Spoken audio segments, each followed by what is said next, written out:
Everyone, मैं हूँ प्रिया कुमारी और आज के इस वीडियो में मैं आप लोग को बताने जा रही हूँ कि तहसीलदार आप लोग कैसे बन सकते हैं। तहसीलदार बनने की पूरी जानकारी इस वीडियो में मैं आप लोग को देने जा रही हूँ। तो दोस्तों, आज का वीडियो बहुत ही नॉलेजेबल है, तो आप लोग इस वीडियो को एंड तक जरूर देखें।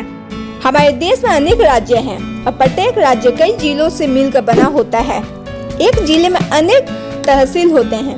इस तहसील का प्रभारी अधिकार तहसीलदार होता है। तहसीलदार और नायब तहसीलदार राज्य प्रशासन में प्रमुख अधिकारी होते हैं और सहायक कलेक्टर ग्रेड की शक्तियों का प्रयोग करते हैं। तहसीलदार और नायब तहसीलदार उप रजिस्ट्रार, राज्य संग्रहक और पर्यवेक्षण होने का प्रमुख कार्य करते हैं। तहसीलदार का पद जिले का एक प्रमुख पद होता है। एक तहसीलदार कैसे बने, नायब तहसीलदार कैसे बने, इसकी क्या योग्यता होती है, इन लोगों की कितनी सैलरी होती है, इन सब के बारे में मैं इस वीडियो में आप लोग को डिटेल में बताने जा रही हूँ। सबसे पहले मैं आप लोग को शैक्षिक योग्यता के बारे में बता दूं तो तहसीलदार बनने के लिए विद्यार्थी को किसी भी मान्यता प्राप्त विश्वविद्यालय से स्नातक अथवा परास्नातक उत्तीर्ण होना आवश्यक है। मैं आप लोग को बताने जा रही हूँ कि तहसीलदार बनने के लिए एक विद्यार्थी की उम्र कितनी होनी चाहिए। विद्यार्थी की उम्र न्यूनतम 21 इयर्स और अधिकतम 42 इयर्स होनी चाहिए। मैं आप लोग को बताने जा रही हूँ तहसीलदार बनने की चयन प्रक्रिया के बारे में। चयन प्रक्रिया के अंतर्गत 3 चरण होते हैं। पहला जांच परीक्षा, दूसरा मुख्य परीक्षा, तीसरा इंटरव्यू और फोर्थ स्क्रीनिंग टेस्ट। चलिए अब फर्स्ट जांच परीक्षा के बारे में मैं आप लोग को बता देती हूँ। तहसीलदार बनने के लिए परीक्षा के पहले चरण के अंतर्गत जांच परीक्षा देनी होती है। इस परीक्षा में उत्तीर्ण विद्यार्थी को मुख्य परीक्षा में सम्मिलित किया जाता है। अब मैं आप लोग को मुख्य परीक्षा के बारे में बताने जा रही हूँ। मुख्य परीक्षा में सम्मिलित विद्यार्थी को इस परीक्षा में अधिक परिश्रम करना पड़ता है तथा यह परीक्षा जांच परीक्षा से कठिन होती है। इस परीक्षा में सफलता प्राप्त करने के लिए विद्यार्थी को सही मार्गदर्शन की आवश्यकता होती है। अब मैं बताने जा रही हूँ इंटरव्यू के बारे में। साक्षरता परीक्षा का अंतिम चरण है। जांच परीक्षा व मुख्य परीक्षा में सफल विद्यार्थी को इस परीक्षा में सम्मिलित किया जाता है। इस प्रक्रिया में विद्यार्थी से कुछ ऐसे सवाल पूछे जाते हैं जिससे विद्यार्थी की योग्यता का आकलन किया जाता है और देखा जाता है कि विद्यार्थी से पूछे गए प्रश्न के उत्तर संतोषजनक है अथवा नहीं। इसके आधार पर उन्हें सफल घोषित किया जाता है। अब मैं आप लोग को बताने जा रही हूँ तहसीलदार का वेतन के बारे में। तहसीलदार का वेतन लगभग 30,000 से लेकर 40,000 के बीच में होती है और समय के अनुसार उनकी वेतन बढ़ती ही जाती है। अब मैं आप लोग को बताने जा रही हूँ तहसीलदार के कार्य। तो भूमि से संबंधित विवाद सुनना तथा सामाज्य का निवाद करना। सेकंड में पटवारी द्वारा किए गए कार्य का पर्यवेक्षण करना और थर्ड यह सुनिश्चित करना कि भूमि अभिलेख ठीक से रखा गया है या नहीं। फोर्थ भूमि राजस्व का उचित संग्रह सुनिश्चित करना।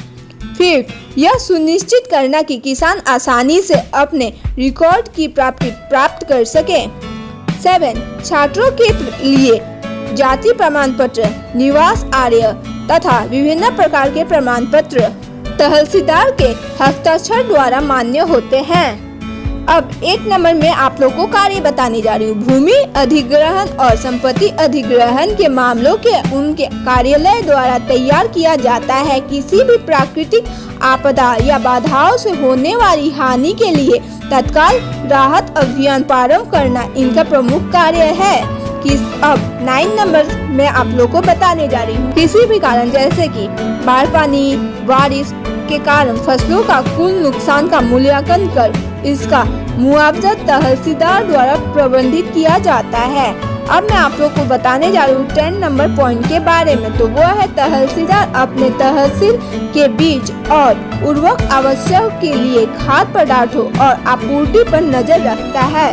अब मैं आप लोग को बताने जा रही हूँ नायब तहसीलदार की चयन प्रक्रिया के बारे में। नायब तहसीलदार के 50% पद सीधा भर्ती एवं 50% निरीक्षक स्वयं से पदोन्नति द्वारा भरे जाते हैं। अब नायब तहसीलदार का वेतन के बारे में मैं आप लोगों को बताने जा रही हूँ। तो उन लोगों की स्टार्टिंग सैलरी 40,000 से लेकर 50,000 तक होता है और समय के अनुसार उन लोगों की सैलरी बढ़ती ही जाती है।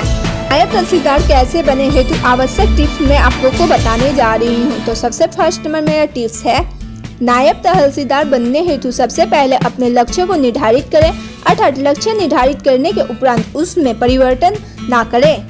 सेकंड नंबर टिप्स मेरा यह है कि नायब तहसीलदार की परीक्षाओं में सफलता प्राप्त करने हेतु समय सारिणी बनाएं तथा सभी कार्य समय सारिणी के अनुसार करने का प्रयास करें। प्रारंभ में आपको कठिनाई होने की संभावना है, परंतु कुछ दिनों तक निरंतर समय से कार्य करने पर आपके समय के कार्य करने का अभ्यास हो जाएगा। अब थर्ड नंबर टिप्स मेरा यह है कि परीक्षा में सफलता प्राप्त करने हेतु पिछले वर्ष के पुराने पेपरों को हल करने का प्रयास करें। इससे आपको परीक्षा में पूछे जाने वाले पैटर्न के बारे में जानकारी प्राप्त होगी। अब फिफ्थ नंबर मेरा टिप्स यह है कि नायब तहसीलदार की परीक्षा में आपको कुछ प्रश्न सामान्य ज्ञान करंट अफेयर से संबंधित पूछे जाते हैं, इसीलिए आपको प्रतिदिन अखबार, न्यूज, प्रतियोगिता परीक्षाओं का प्रकाशित होने वाली मैगजीन का अध्ययन करना आवश्यक है। और फिफ्थ नंबर मेरा टिप्स यह है कि वर्तमान समय में इंटरनेट का उपयोग सबसे अधिक किया जा रहा है। आप इंटरनेट की सहायता से प्रतिदिन की लेटेस्ट करेंट अफेयर्स तथा वर्तमान में घटित होने वाली घटनाओं के बारे में जानकारी प्राप्त कर सकते हैं, जो परीक्षा की दृष्टिकोण से अत्यंत आवश्यक है। अभी मैं आप लोगों को बताने जा रही हूँ तहसीलदार और नायब तहसीलदार में क्या अंतर है।